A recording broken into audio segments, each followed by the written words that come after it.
Bonjour tout le monde, bonjour à tous et à toutes. Bienvenue dans votre émission Apprendre à vivre sur RTV. Aujourd'hui, dans Apprendre à vivre, on va parler du couple,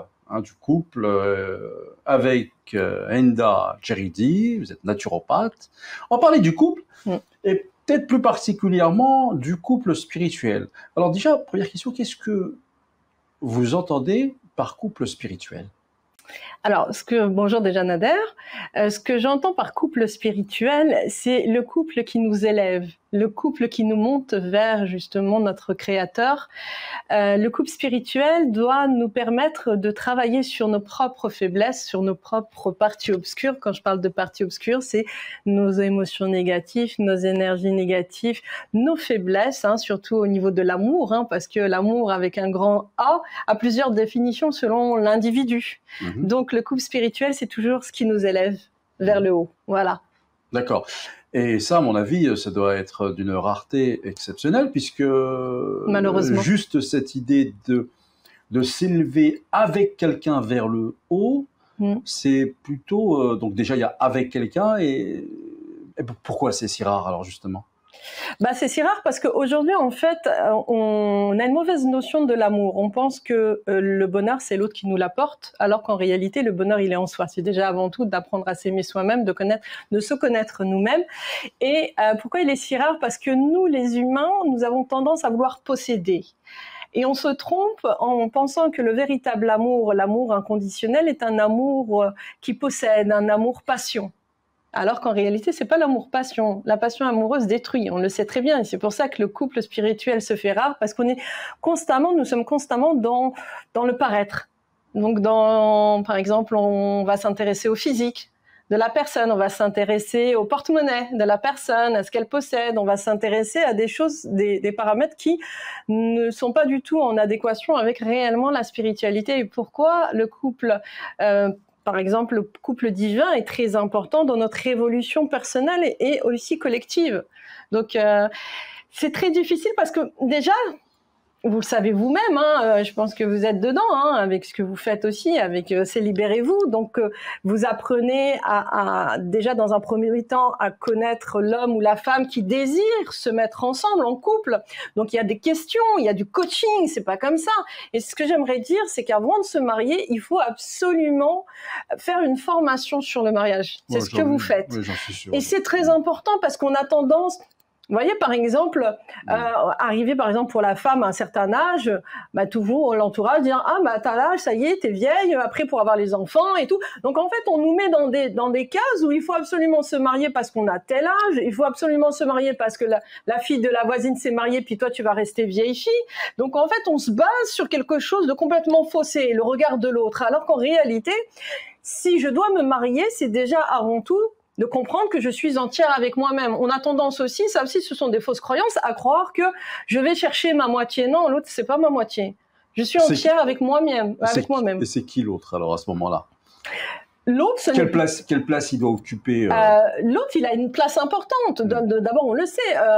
Quand on lit justement, vous serez l'un pour l'autre un vêtement. Rien que cette phrase-là, elle est super importante. Ça veut dire quoi? Ça veut dire qu'on doit se respecter mutuellement, on doit s'aimer mutuellement, mais s'aimer à travers l'amour que l'on a pour le Créateur. C'est-à-dire toujours en fonction de notre amour que l'on a pour le Créateur, c'est-à-dire le respect, le pardon, la miséricorde, les valeurs humaines. Quand une personne, par exemple, dans le couple, l'autre, c'est quoi? C'est aussi prendre soin de soi, c'est aussi prendre soin de l'autre. C'est se sentir aimé, mais pas d'un amour, encore une fois, je le dis, d'un amour. C'est bizarre, mais la vie nous apprend le détachement. Rien ne nous appartient et nous n'appartenons à personne à part le Créateur. Donc, du moment où je comprends cette notion-là, je comprends que moi, aujourd'hui, par exemple, si je suis célibataire, ce que je recherche, ce n'est pas de me dire que l'autre va m'apporter le bonheur ou l'autre va m'apporter l'amour dont j'ai besoin parce que je suis en manque affectif. En réalité, du moment où vous êtes en manque affectif, il faut vous poser les bonnes questions de savoir pourquoi. Parce qu'en réalité, on doit remplir cette carence par notre spiritualité, notre amour du divin. Et tout doit être en fonction de cet amour.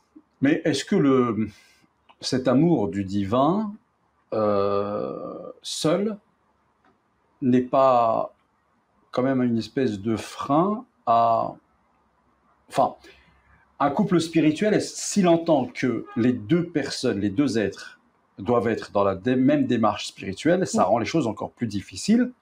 Et je dirais même peut-être moins équilibrées, parce que la complémentarité dans le couple, c'est quand même quelque chose de très important. Et s'il y en a un qui est complètement tout le temps dans les étoiles, il vaut mieux que l'autre soit davantage gestionnaire et plus les pieds sur terre. Moi, ça me fait peur un peu, un couple où tous les deux sont la tête dans les étoiles. Mais tout comme me ferait peur, et me fait peur aussi, donc un couple où tous les deux ont les pieds que sur terre. Le bon mix, ce serait qu'il y en ait un qui soit comme ci et l'autre qui soit comme ça. Donc, est-ce que le couple spirituel, là, n'est pas un danger, en fait, quelque part, par rapport au concret dans lequel nous vivons? En fait, c'est une très bonne question. On adhère parce que quand j'emploie le couple spirituel, en fait, c'est un tout. Ça veut dire que dans ton couple spirituel, il y a un équilibre. Comme tu parlais, par exemple, de la tête dans les étoiles, en réalité, un être spirituel doit être à la fois connecté au ciel tout en étant ancré à la terre. C'est ça la spiritualité. Ce n'est pas être déconnecté de la réalité. Voilà, bien sûr. Parce que ça, c'est important de le comprendre. Ouais. Je ne vais pas me dire je suis spirituel et être complètement déconnecté parce qu'il y a un danger. Non, on nous apprend bien la notion de juste milieu et d'équilibre en tout. Donc le couple spirituel doit m'apporter cet équilibre. Et au contraire, c'est mieux d'avoir par exemple une personne qui soit bien ancrée à la matière tout en étant croyant et spirituel. Et une autre personne qui va être beaucoup plus, en fait, dans cet état, tu sais, comment expliquer, de connexion où des fois on peut prendre la personne qui est spirituelle comme quelqu'un de déconnecté de cette réalité. Hein. Ça arrive souvent. Oh, toi, tu es un bisounours, ou alors toi, tu vis dans ton monde. Mais en réalité, non, parce que les êtres spirituels sont quand même ancrés à la terre, et heureusement, parce qu'ils ont expérimenter la vie, voilà. Ils expérimentent la vie et ils sont toujours dans cette optique de respect mutuel et de pas vouloir changer l'autre, dans le sens où nous devons respecter la différence de l'autre. Tu parlais de différence, de complémentarité. On doit absolument respecter la différence de l'autre, la spécificité de l'autre, parce que du moment où je veux imposer ma vision des choses à l'autre, ce n'est plus possible, parce que l'être, dans le couple, l'autre se sent étouffé. Ouais. Et ça, c'est un danger aussi.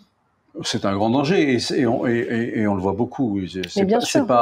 Malheureusement, c'est pas un hasard si aujourd'hui beaucoup de couples ne vont pas durer dans le temps. C'est que l'un ou l'autre ne trouve plus forcément sa place dans cette structure.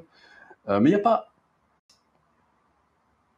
aussi, comment dirais-je, une erreur au départ d'appréciation, dans la mesure où je me suis mis à l'autre. Moi, j'aime beaucoup parler de complémentarité.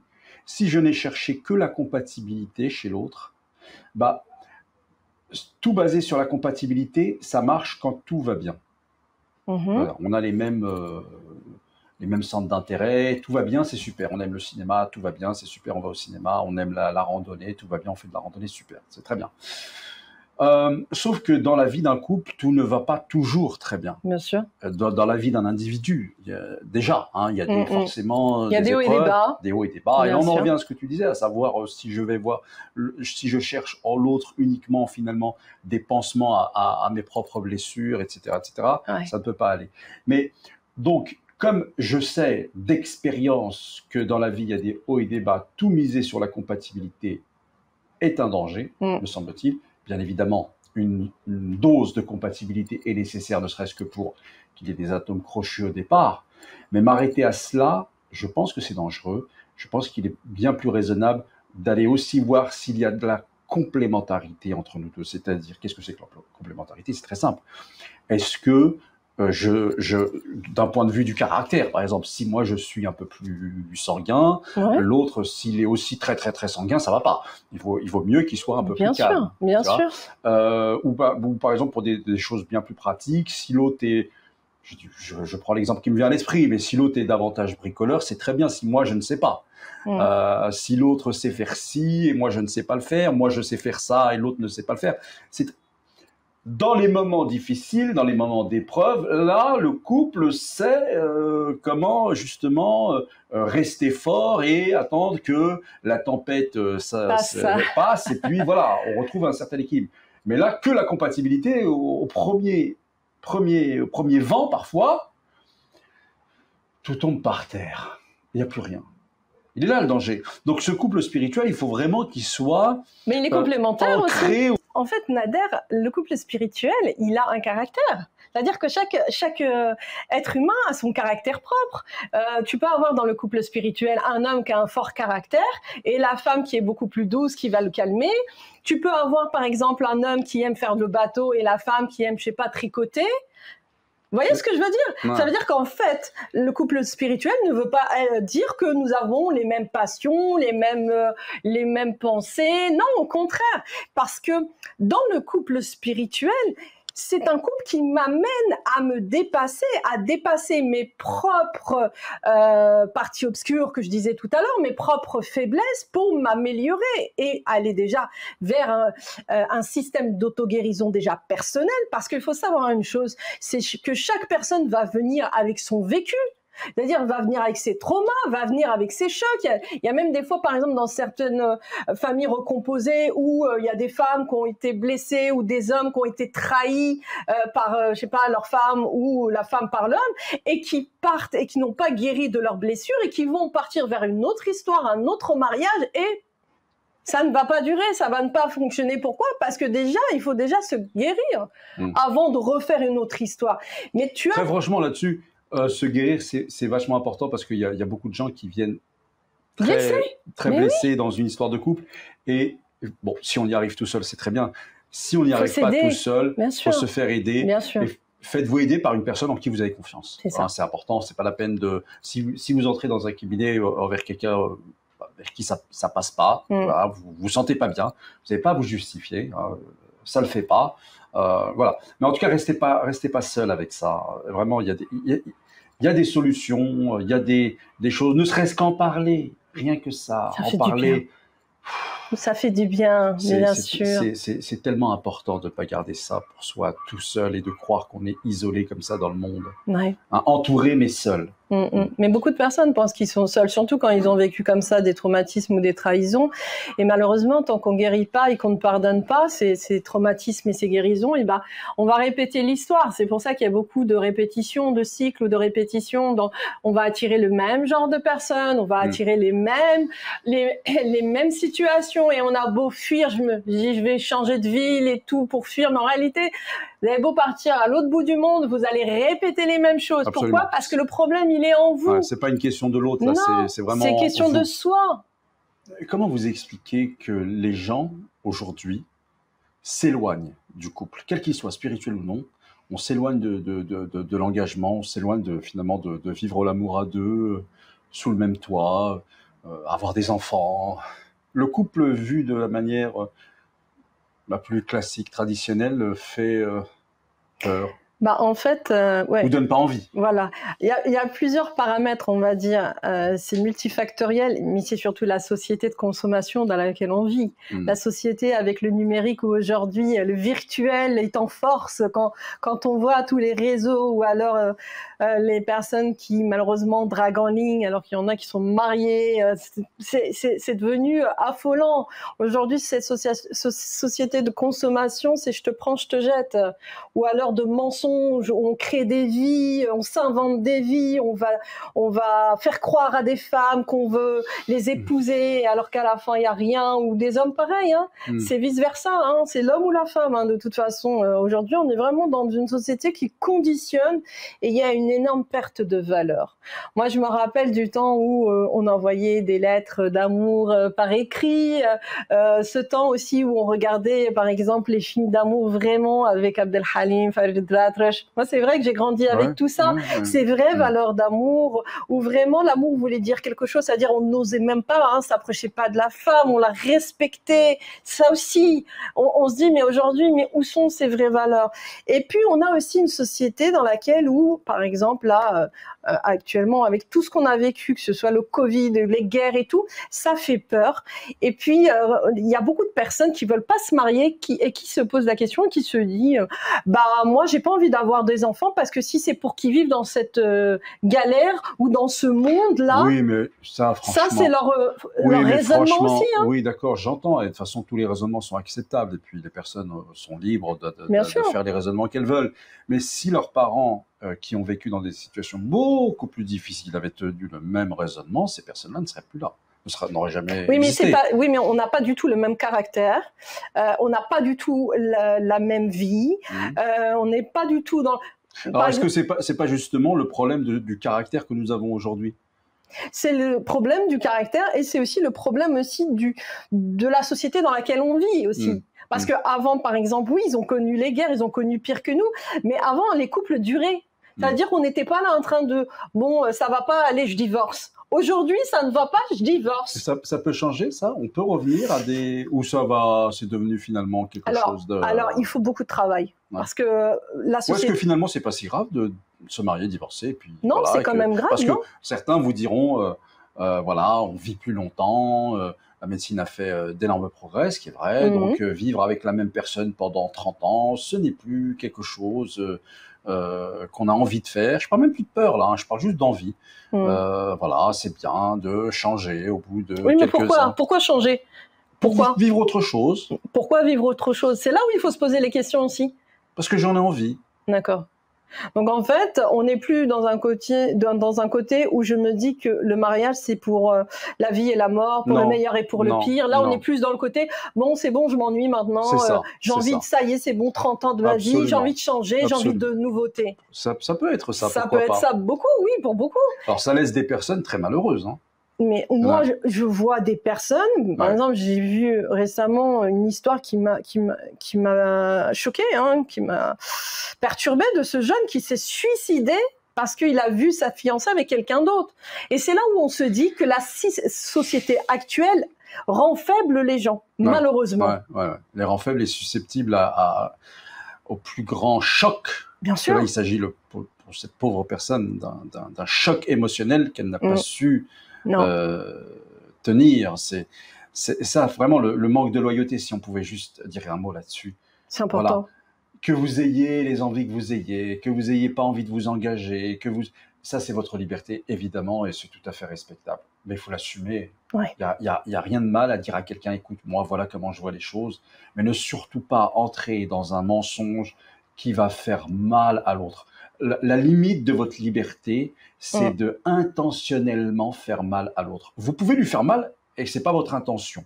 Ça, c'est une chose. C'est ça. Mais par contre, être dans l'intention première et vous le savez dès le départ que vous n'avez pas envie, et dans ces libérez-vous, j'en connais, hein, dans la structure. J'imagine. Je vois beaucoup d'histoires comme ça, où vous en avez un ou une qui y croit à fond. Et l'autre, non. Et l'autre, pas du tout, qui a un pied dedans, un pied en dehors, qui est pas sûr et qui finalement fait traîner les choses et elle s'arrange à ce qu'il y ait toujours une espèce de flou. Attends, je t'ai jamais dit que, hein, je me suis jamais véritablement engagé. Moi, je pensais que c'était que de l'amitié, je pensais que c'était qu'un flirt, etc. Et puis on se retrouve à l'autre. Mais non, attends, moi je suis pas du tout dans ces choses-là. Moi, je pensais que nous étions je veux me marier, exactement. Un couple. Et puis 2 ans, 3 ans plus tard, donc c'est pas 15 jours plus tard.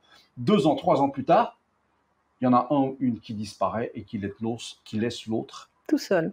Voilà. Choqué, amer et ayant peur de rencontrer quelqu'un d'autre. C'est exactement ça. C'est horrible ça. Bien sûr, c'est pour ça qu'il est important. Soyez responsable. Fais ce que tu as envie. Mais sois dans, comment dirais-je, assume-le pleinement. Sois fier un peu. Assume qui tu es. Dis voilà, moi je suis comme ça et voilà, moi je vois les choses comme ça.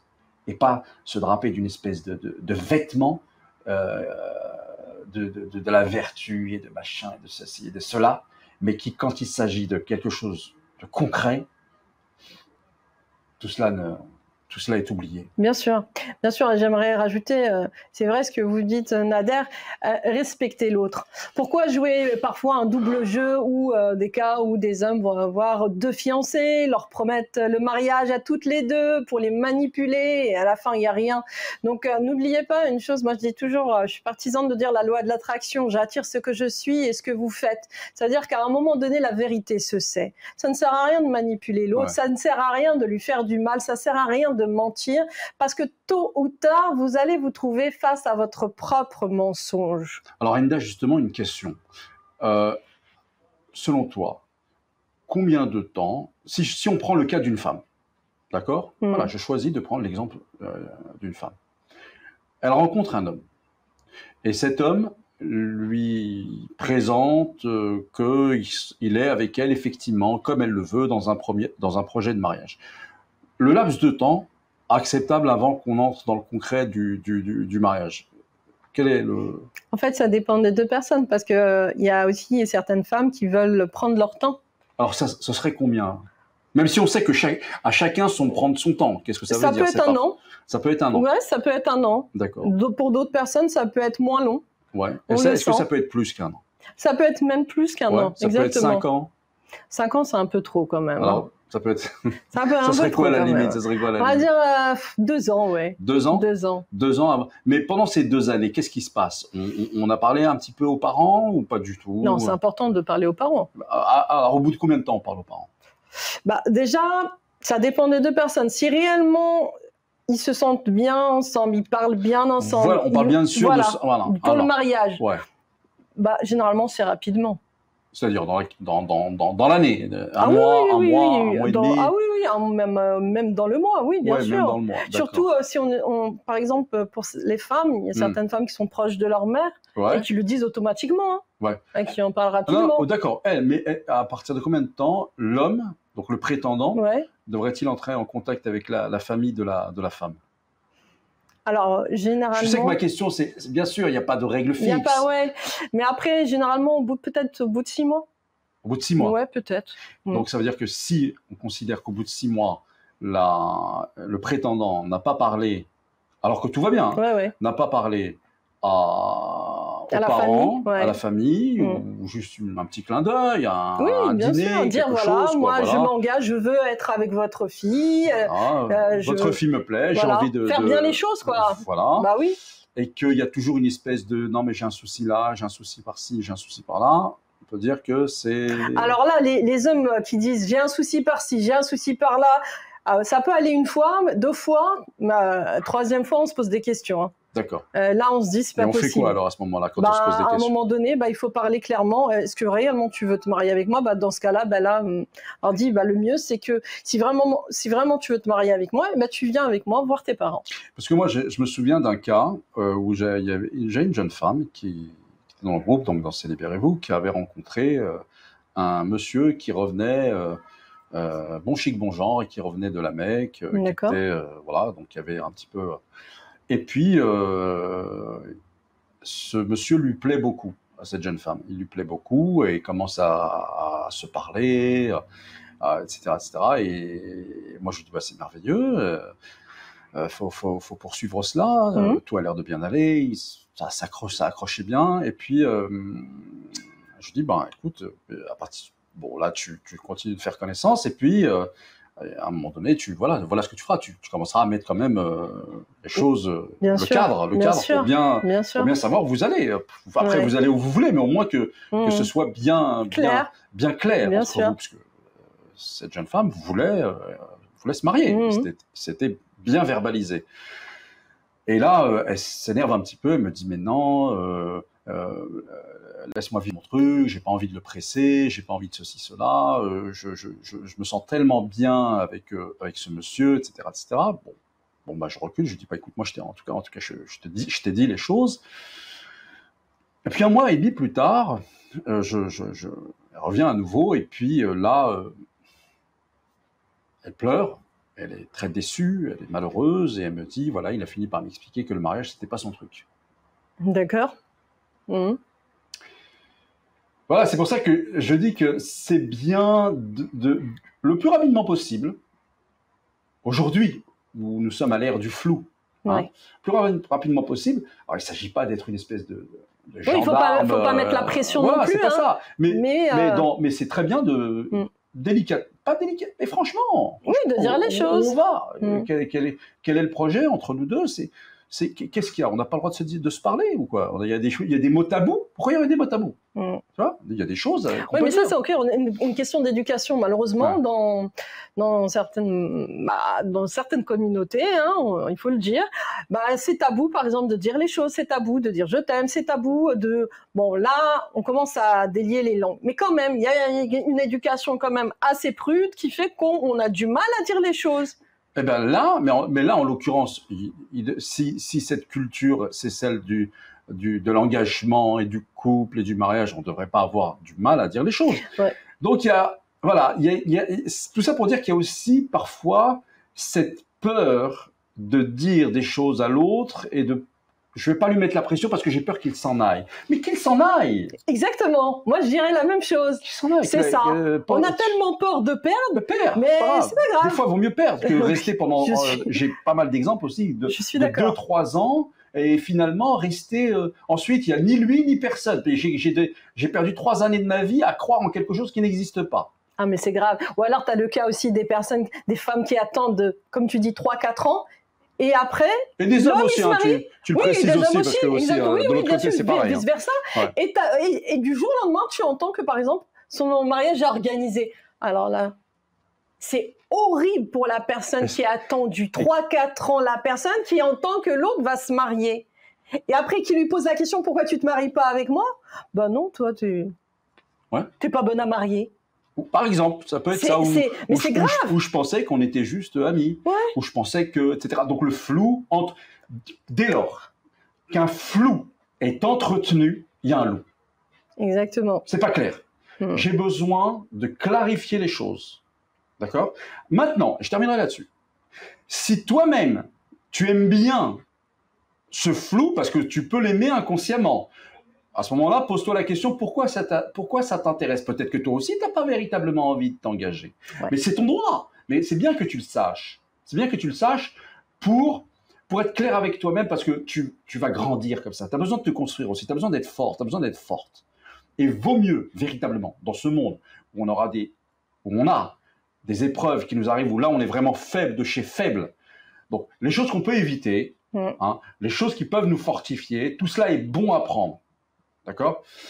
Oui. Linda, merci. Je pense qu'on n'a pas fini de y a tellement de choses se revoir, à dire, d'apprendre à vivre et pour parler de ça, parce que c'est véritablement fondamental, surtout à notre époque, dans la société dans laquelle nous vivons. C'est tellement concret qu'on a besoin. Et n'hésitez pas, Linda, de nous envoyer des questions par écrit à Hinda ou à moi. Bref, c'est tellement important parce que Hinda a plein d'histoires à raconter. J'en ai plein également. Aussi, mais vous en avez plein aussi. Vous en avez aussi plein à raconter, des choses qui vous sont peut-être arrivées à vous ou dans votre entourage et qui ont laissé des gens très, très malheureux. Marqués même. Et qui ont peur ensuite, comme on le disait tout à l'heure, de s'engager à nouveau. Exactement. Et ça, c'est quand même dramatique parce que ça fait finalement des gens qui ont peur de quoi? L'émission s'appelle Apprendre à vivre. Voilà. Des gens qui ont peur de vivre. Et oui. Bah oui, parce que l'amour, c'est vivre, le couple, c'est aussi la vie, et il est important justement de s'investir à fond. Et comme tu dis, n'ayez plus peur les peurs, ne mettez pas les peurs, c'est-à-dire peur de le perdre, donc je ne dis pas les choses. Non. Dites les choses, et s'il part, c'est que c'est pas la bonne personne, c'est pas grave. Très bien. C'est tout. Sur cette merveilleuse conclusion, je vous dis à très bientôt pour une nouvelle émission Apprendre à vivre sur RTV. Au revoir.